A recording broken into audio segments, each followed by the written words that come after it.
62 to go, and they come to the line. Oh, look at, oh no! Oh, he spun. YouTube star Cletus McFarland has sent shockwaves through the ARCA racing world after a dramatic crash at Charlotte Motor Speedway left fans stunned and the community fiercely divided. Memorial Day weekend in Charlotte was supposed to be special. The greatest weekend in motorsports was kicking off with the RCA Menard Series youngsters taking the stage before the big boys. Making his third start of the year was Cletus McFarland, whose in-car camera was streamed live on NASCAR's YouTube channel with around 35,000 eyes watching. This was his first ever intermediate track debut, a completely different animal from the super speedways where he'd found success. The pressure was mounting and everyone was watching to see if the internet celebrity could handle real racing. McFarland started off strong, rolling off in 11th position before quickly climbing into the top 10. The driver of the number 30 Ford seemed comfortable, settling into 7th place before the first caution flew for William Sawalik, who was struggling with pace issues. Following the first caution, Cletus McFarland chose track position over fresh tires.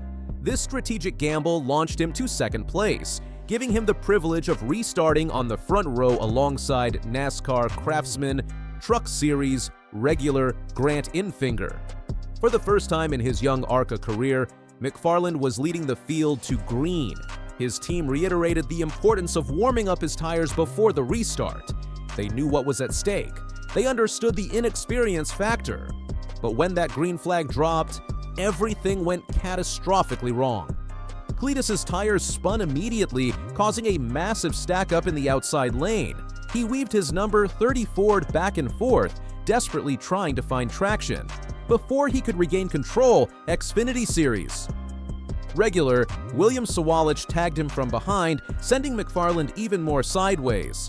McFarland's out-of-control car caught Isabella Robusto's number 55, sending her headfirst into the outside wall. The impact was brutal. Robusto's car hit the wall before the start-finish line, then got hit again, spinning violently into the infield. Multiple competitive cars were destroyed in the carnage that followed. McFarland was visibly frustrated with himself, slamming the wheel with his fists and even slapping the top of his helmet inside the race car. The radio crackled with his anguished voice. "I blew it. Complete rookie mistake." The racing community exploded with criticism aimed directly at McFarland and his team. Many argued that putting an inexperienced YouTuber on the front row for a restart was reckless and dangerous. The backlash was swift and merciless. Why did McFarland's team put him in that situation? Critics demanded. He's not out here to win races right now. This is his first ever intermediate track start. The anger was palpable throughout the ARCA paddock.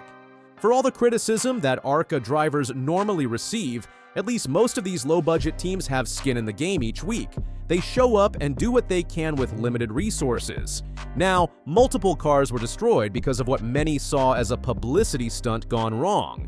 If this were a random YouTuber or content creator with a smaller following who did this, the pitchforks would be out, one commentator noted. The double standard was glaring and infuriating to many in the racing community. Isabella Robusto, who took the worst of the impact, saw her string of bad luck in the series continue. Her team's hard work and limited budget were decimated in an instant because of what critics called an unnecessary risk. Cletus McFarland brings big attention to ARCA with his huge online following, but most of his fans are there for him, not the racing. While the series gains short-term exposure, it's not translating into long-term fans. After the crash, McFarland stayed in the race thanks to quick repairs from his crew. He showed resilience, fighting his way back through the field and staying on the lead lap. Still, the debate continues over whether the attention is worth the risk. Upon the restart, he began climbing again, impressing some with his ability to navigate traffic. He managed to reach 7th position once more, running competitively for most of the closing laps. But as the leaders took the white flag, Thad Moffitt in the number 46 got around him, and Dr. Steropoli in the number 25 followed suit, dropping McFarland to 9th. McFarland got a harsh education about the speed differential in ARCA racing. Despite scoring a top 10 finish, he was lapped by eventual race winner Austin Green, highlighting just how far off the pace the field runs compared to the leaders each week. The 9th place result was technically his best finish in the series, bettering a 10th place result at Talladega. but the controversy overshadowed any celebration. After the race, McFarland faced the media with genuine remorse. "I want to start out by apologizing to the team that I took out," he told Fox Sports 1. "I think it was several cars. I just feel terrible. Every time I go racing, I don't want to get taken out. I felt it. It sucks." His honesty was refreshing, but the damage was done. "I made a complete rookie maneuver on the restart. I zigged and then I zagged and then she was blowing my door off, and on the zag, I hit her and put her in the wall.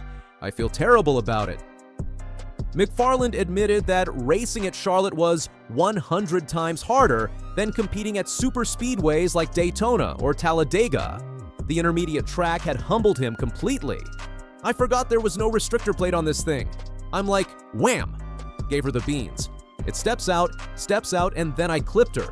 Just feels bad." The racing community's response was mixed. Some appreciated his genuine apology and willingness to take responsibility. Others argued that apologies don't repair destroyed race cars or compensate teams for lost opportunities and expenses. The incident raised serious questions about celebrity drivers in lower-tier racing series. Should YouTube personalities with massive followings but limited experience be put in positions where they can cause such destruction? Is the exposure worth the risk? Reddit Jones Racing faced criticism for putting Cletus McFarland on the front row, with many saying it prioritized attention over safety. The crash that followed hurt multiple teams and sparked backlash. Fans debated if his lack of experience made him a risk. While McFarland brings in new viewers, real racers paid the price. The incident highlighted the tension between growing the sport and protecting fair competition. Grant Enfinger avoided the big crash and kept his strong run going, while others weren't so lucky. Many teams ended up with wrecked cars and lost points.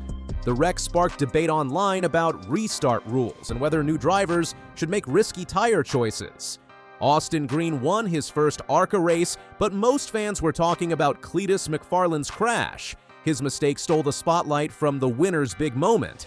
McFarland's next race is in September at Bristol, and many are wondering if he'll face more pressure from other drivers and officials. The crash showed how tough real racing is, and that it's about more than just YouTube views.